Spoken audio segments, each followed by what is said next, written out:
Olá, no ar o Espaço Livre. No programa de hoje vamos falar sobre dados preocupantes divulgados recentemente em um relatório da Organização Mundial da Saúde.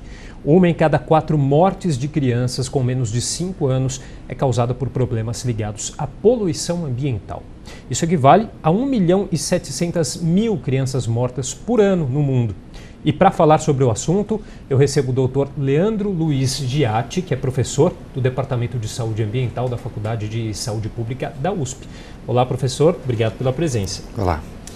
Grato. Bom, professor, esse relatório da OMS evidencia dados preocupantes como esse que eu citei agora e muitos outros que a gente ainda vai conversar no decorrer do programa. Agora, para começar, esse é o primeiro relatório desse tipo feito pela OMS que faz essa relação entre o ambiente e a saúde das crianças? Não, a OMS tem uma tradição de produzir dados e informações e relatórios tratando a questão ambiental e impacto na saúde humana. Também tem uma tradição de fazer estudos, e compilações de dados, informações e publicações sobre a saúde infantil. Esse especificamente, na verdade, são 2 documentos que foram recém-publicados, os 2 no original em inglês. O primeiro deles se chama Herdando um Mundo Sustentável, na forma de uma pergunta, e o segundo, ele traz essa ideia, não polua o meu mundo. Mas ambos, como já comunicado, com foco na criança, porque as crianças são mais suscetíveis, e não só por isso, elas representam o futuro da humanidade. E o que a gente pode destacar, então, como mais relevante, o que mais preocupa nesses 2 documentos divulgados?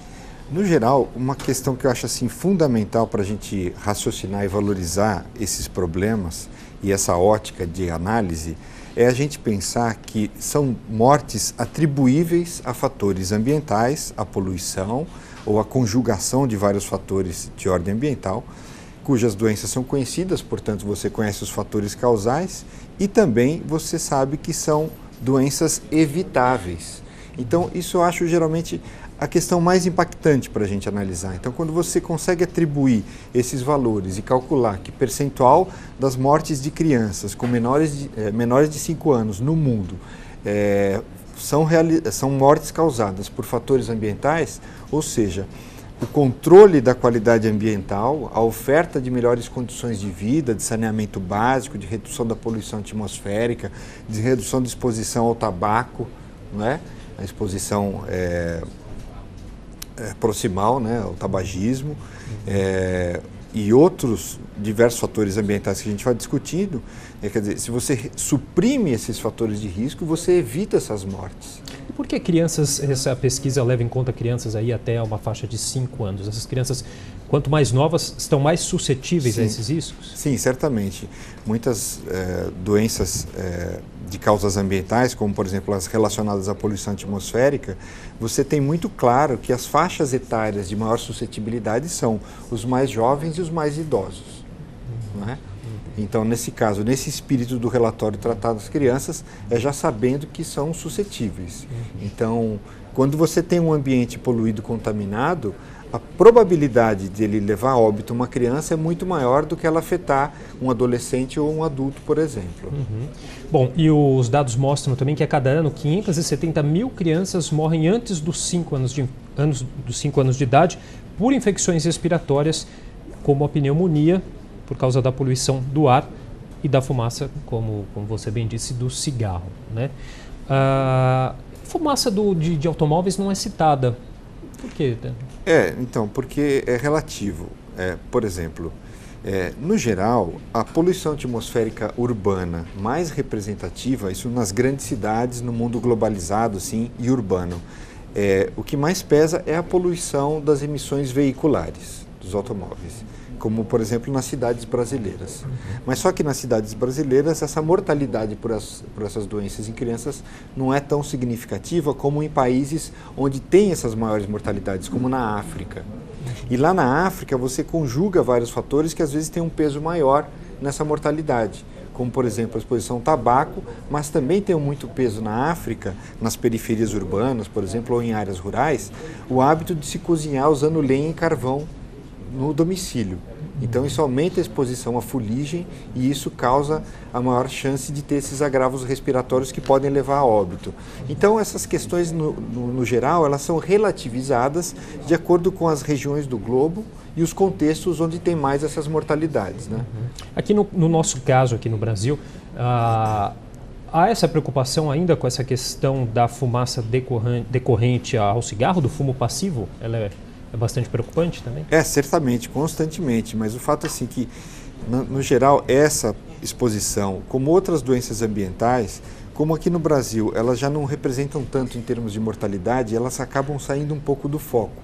Mas sempre é considerado isso. O tabaco, a exposição indireta, né, o fumo, o tabagismo, ela é um fator de risco. Então, você, na verdade, tem que ter uma visão que vários fatores podem se sobrepor. Se você observar bem, uma boa parte da mortalidade em menores de 5 anos, por doenças respiratórias, é, na verdade, causada por doenças infecciosas, como pneumonia. Mas só que o risco para morrer dessas doenças aumenta quando você tem exposição à poluição atmosférica. Não é? Então, às vezes você tem certos fatores de confusão na análise, mas aqui no Brasil, né, repito, né, como tem caído muito a mortalidade infantil, isso não quer dizer que o fator de risco de exposição ao tabaco ou à poluição atmosférica urbana não sejam fatores agravantes. Eles podem estar relacionados a asma, eles podem estar relacionados até mesmo a pneumonias, mas só que não em quadros mais graves e também não em significativas taxas de mortalidade em menores de 5 anos. Entendi. E o relatório mostra também que mais de 360 mil crianças morrem de diarreia provocada pela falta de água potável e saneamento. Quer dizer, a falta de saneamento básico também é bastante preocupante, né? Sim, extremamente. Você vê que no Brasil a gente tem tido vários avanços nas últimas décadas. Eu diria assim que, olhando para o relatório, ele atribui muito ao Brasil uma situação de melhoria no saneamento. Claro, nas últimas décadas a gente teve muita melhora, sobretudo em termos de oferta de água tratada. Mas ainda é muito precário no Brasil coleta e tratamento adequado de esgoto. Mas só com a água tratada você já minimiza muito o problema em termos de mortalidade. Só que geralmente essas análises não trazem um outro logro que está por trás do quadro brasileiro, que é a expansão, a universalização dos serviços de saúde. Então, desde a Constituição de 88, da Lei do SUS, você tem a universalização do sistema de saúde, você tem a implementação do programa de saúde da família, que vai chegar nas comunidades mais carentes, chega nas favelas, chega nas áreas rurais, chega nas terras indígenas, onde você tem os piores índices de saneamento básico. Então, num lugar que você, por exemplo, não tem água tratada no Brasil, e há muitos lugares como esses, e não tem esgoto, muitas vezes você tem programa de saúde da família, que é bom, evidentemente, é uma conquista. Então, onde você tem saúde da família, as crianças que têm, inclusive, sucessivas diarreias, porque estão num ambiente contaminado, elas muitas vezes não chegam a um quadro grave de nem ser internadas e muito menos de morrer, que também é positivo. Então, o programa de saúde da família ajuda a evitar os quadros mais críticos, mais Quer dizer, acaba agudos. suprindo numa parte, mas em outra Sim, não, né? Mas de um outro ponto de vista, esse contexto que mostra, evidentemente, uma conquista do Brasil de reduzir a mortalidade infantil, por outro lado, acaba ocultando um pouco o real problema do saneamento nessas comunidades precárias. E eu diria assim, se você analisar no Brasil, por exemplo, as realidades urbanas, nas favelas, você tem muito problema com o saneamento básico precário, se sobrepondo à situação, por exemplo, de exposição à poluição atmosférica. Então, esses relatórios, eles tratam dessa forma, de carga ambiental de doença.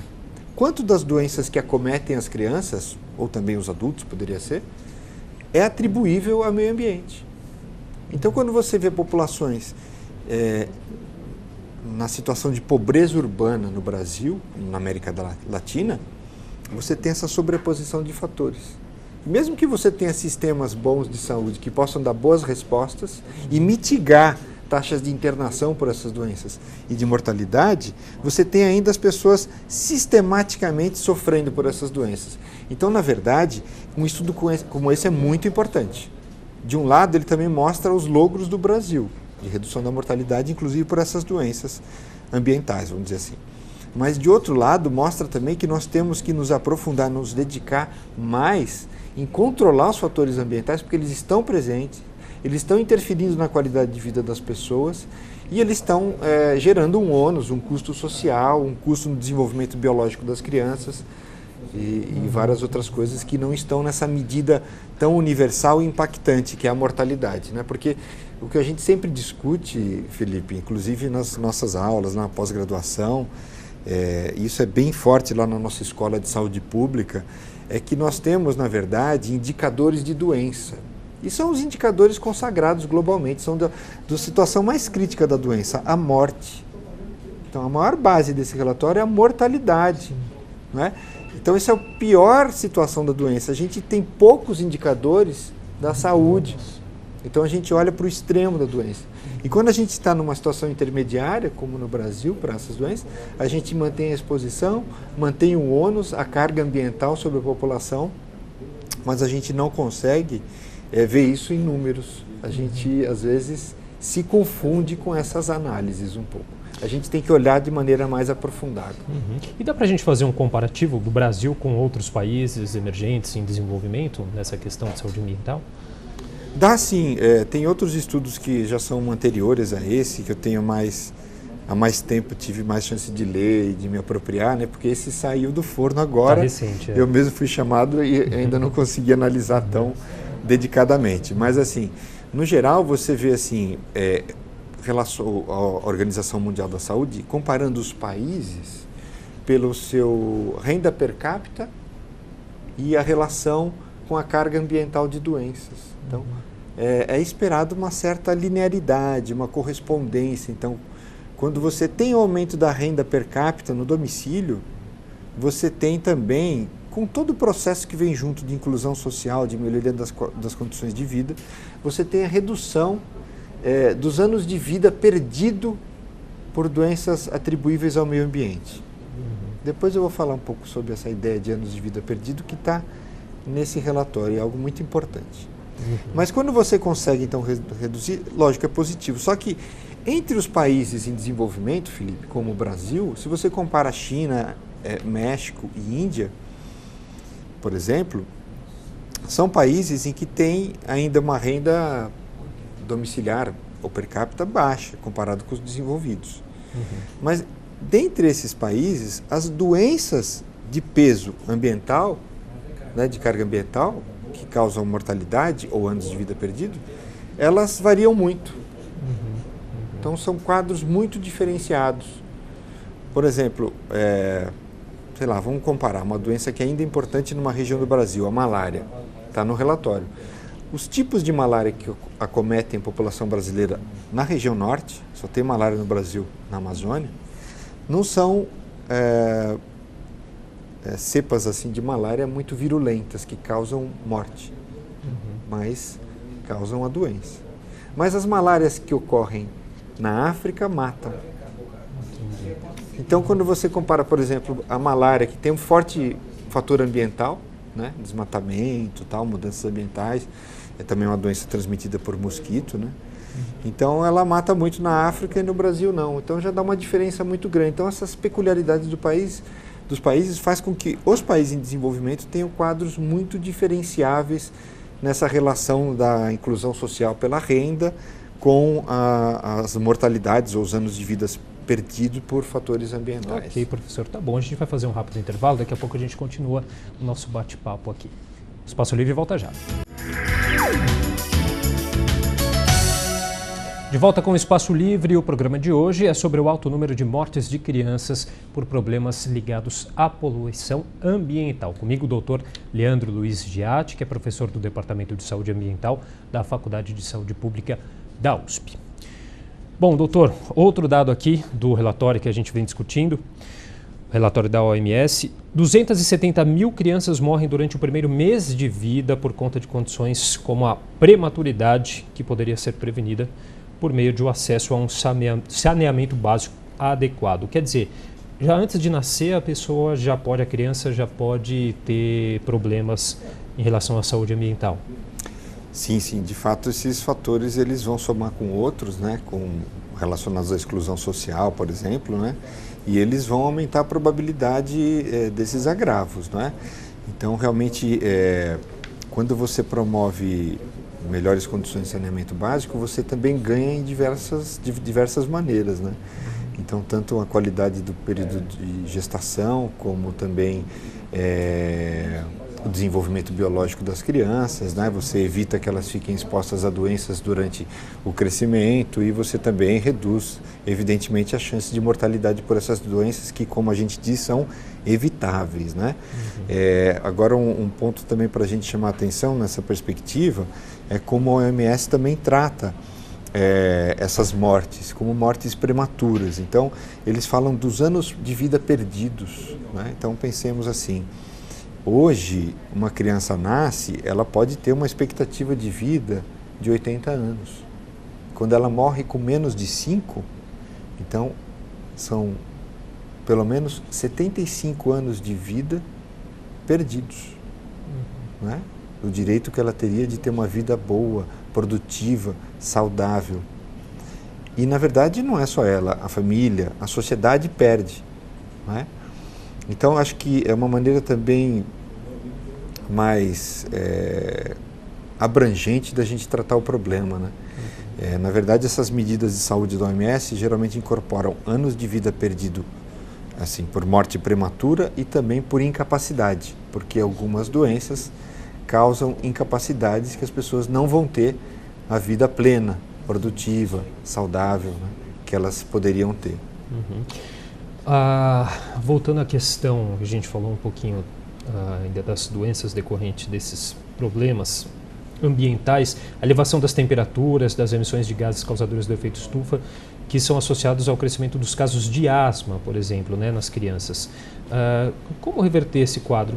Os países parecem que ainda não têm uma responsabilidade, uma preocupação adequada com essa questão, né? Na verdade, né, muito das nossas cadeias produtivas, né, em nossa economia são muito fundamentadas na base dessa economia do petróleo ainda, né? Então, lamentavelmente, a gente tem tanto os nossos meios de locomoção urbanos, como realmente várias formas de gerar energia e de implementar e de realizar as cadeias de produção de alimentos, de oferta de água, de energia, baseados no uso dos combustíveis fósseis, né? Então, a gente conhece essa questão como as mudanças climáticas globais, né? Então, na verdade, os efeitos das mudanças climáticas globais, eles ainda não são bem conhecidos e esse lastro com a causalidade deles ainda não é bem explicado.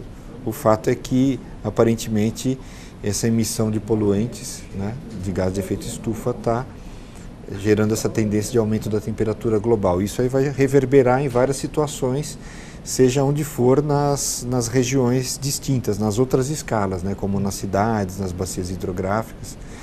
Então, quando você pega uma cidade grande como São Paulo, num ambiente tropical ou subtropical, né, que você já tem um problema assim, de altas temperaturas, a cidade em si, ela também, pela impermeabilização, pela destituição, digamos assim, dos espaços verdes, ela também concentra ilhas de calor. Então, isso é um fenômeno do processo de mudança do ambiente local, né, nível local urbano.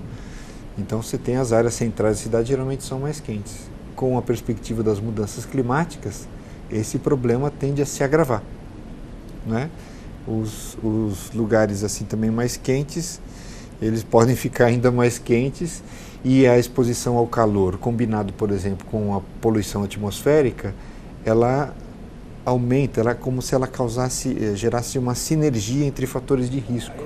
Então você tem, por exemplo, sobretudo para adultos, né, aumento do risco de ocorrências de infarto de miocárdio ou AVC, somando de fato esses dois fatores de risco muito preocupantes, poluição atmosférica e calor urbano, né?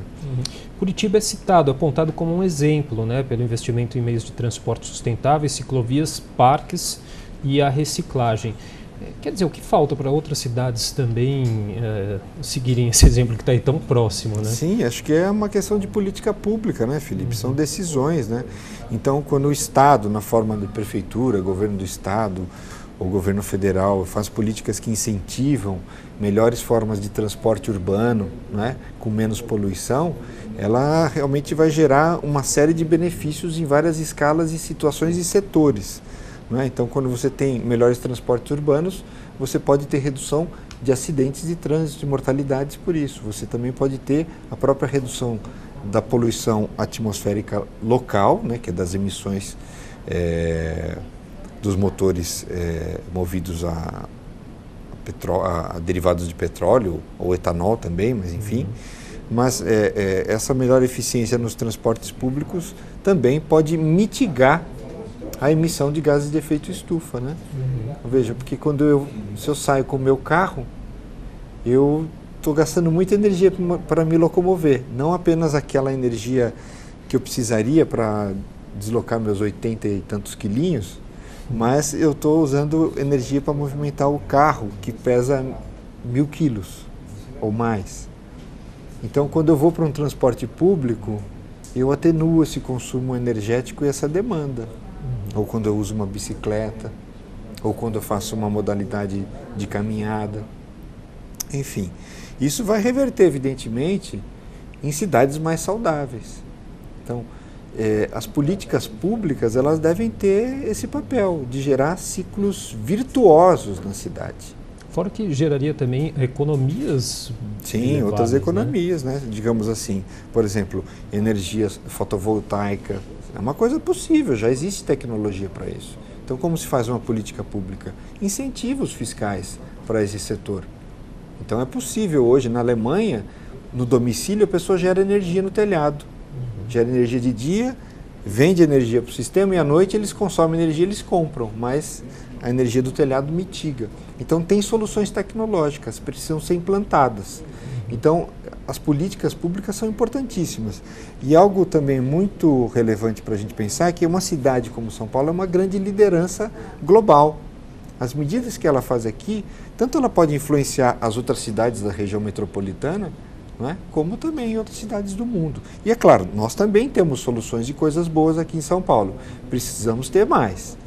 Mas assim, a política municipal de mudanças climáticas, por exemplo, não é? Ela foi criada em 2009, mas nos últimos tempos ela teve um pouco esquecida. Embora, por exemplo, as ciclovias que foram sendo criadas na última gestão, elas têm muito a ver com a política municipal de mudanças climáticas, porque elas dão alternativa de transporte limpo, sem emissão de poluente, né? É uma possibilidade.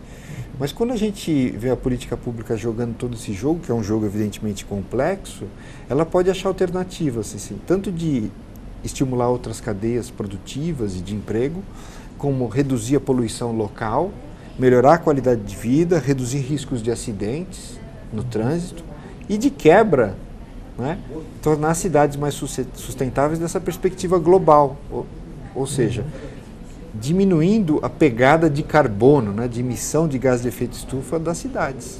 Tudo isso vai reverberar na saúde das nossas crianças, que é o tema de discussão. Os gastos com saúde também. E aumentando a expectativa de vida e evitando isso. Isso que é a questão ética por trás dessas mortes prematuras. Os anos de vida que mereciam ser vividos com dignidade e serem produtivos, né? Sim. Qual país que a gente pode citar como um exemplo, uma referência atualmente nessa questão, nessa preocupação, responsabilidade ambiental?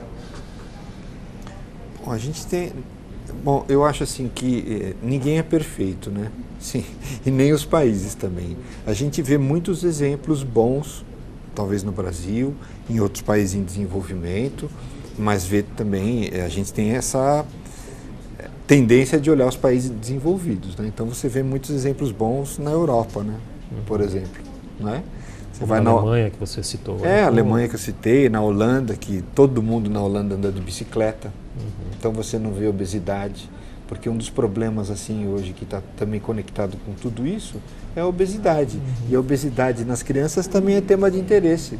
Sim. Então o Brasil tem passado uma transição muito rápida, né, de má nutrição em termos de falta de caloria e proteína para uma malnutrição em termos de excesso de caloria e obesidade. Então isso também tem a ver com o ambiente urbano e as formas de viver no ambiente urbano. As pessoas se locomovem só no seu carro, num caminho, né? Isso também é um fator. Então quando a cidade consegue gerar políticas que lidam com todas essas questões, ela se torna uma cidade inteligente, uma cidade que caminha para a sustentabilidade. E como eu disse, né, tem vários exemplos que podem ser reproduzidos ou fortalecidos e estimulados, né? Mas eu acho que é possível, fazer muito na forma de políticas integradoras, políticas que são intersetoriais. Por isso que a gente gosta muito lá dessa que eu citei, de 2009, a Política Municipal de Mudanças Climáticas. Nós fizemos, foi inovadora, foi a primeira política nesse campo no Brasil. Depois veio uma estadual, depois veio uma federal. Veja, São Paulo é uma liderança, a cidade de São Paulo. Então a gente não pode esquecer dessa política, tem que fazer ela valer e continuar estimulando esse potencial que uma política como essa tem de transversalizar. Ela pode envolver o setor saúde, pensando na saúde preventiva, reduzir esses riscos. Ela pode gerar mais sustentabilidade por meio de transporte mais sustentável, ela pode reduzir riscos de acidente, ela pode fazer as cidades serem ambientes mais favoráveis, onde as pessoas aproveitam mais uma vida saudável, né? Enfim, uma cidade mais virtuosa. Professor, você gostaria de deixar algum contato? Sim, vou deixar o site da Faculdade de Saúde Pública, então www.fsp.usp.br, é o site oficial. Lá tem uma seção de eventos também para quem se interessa, a gente tem sistematicamente eventos que podem interessar, alguns até por IPTV. E o meu e-mail é lgiat@usp.br. Ótimo. Muito obrigado novamente pela participação. Obrigado. Espaço Livre de hoje fica por aqui. Até o próximo programa. TV Câmara São Paulo, informação para a cidadania.